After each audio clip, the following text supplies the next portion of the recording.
Peah Perik Bet, Mishnah Zayin. I want to dedicate this learning to the memory of my father, Harav Simcha ben Yitzchak Kalman. Okay, until now, we've been learning about separating between one field and two fields. Now we're going to talk about the idea of who has to cut down the field in order for it to be chayav in Peah. Okay, so we learned in the Psukim, it says, Ubekutzachem et kitzir artzachem, when ye reap the harvest of your land, lo techaleh pe'at tzarchalik, so you should not wholly reap the corner of your field. You have to leave Peah. But it's ubekutzachem, when you cut. What if somebody else does the cutting for you? So that all depends. Says the Mishnah, Shasadeh shekitzarua goyim, if non-Jews cut down the field. So a number of interesting cases. Let's assume that they didn't kick you out of your land, they took it from you, and they cut it, and then they sold it back to you, they bought it from you. Or the Kahati suggests, what happens if a non-Jew cut the field, and then he converted, he was Megayer?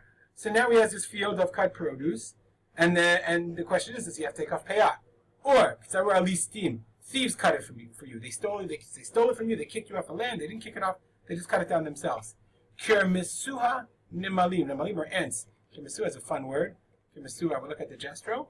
If you haven't seen it, the kirsimuha. Sorry, that's what it should be. It says kirsimuha. Kirsum means to bite, or nibble, means to cut, to nibble or bite off. Here we are, Peah, a field of grain which the ants have bitten off. The ants cut it down, so therefore they didn't eat all of it, but they cut it for you. Shivarta haruach o behema, or the wind or an animal stomped on it, cut it down. Tura. Again, why? Because what we learned, this is exactly what we learned before of the din of ubekutzrechem. You have to cut it down. If you didn't cut it yourself, but rather, as we said, rather, if somebody else cut it down or it got cut down for you, then that's not considered chayav in Peah. Mishnah continues.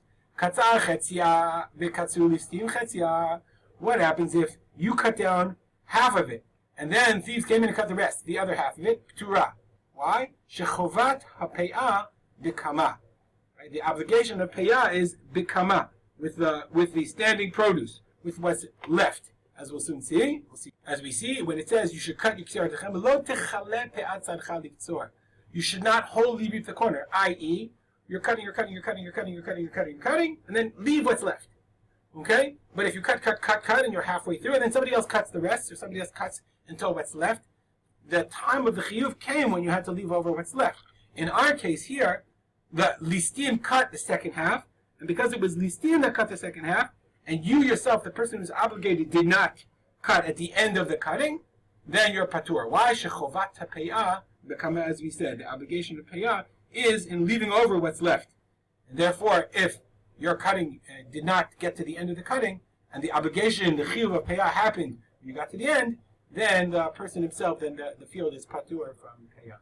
As always, if you have any comments or questions, feel free to contact me, rspolter@gmail.com. Have a great day.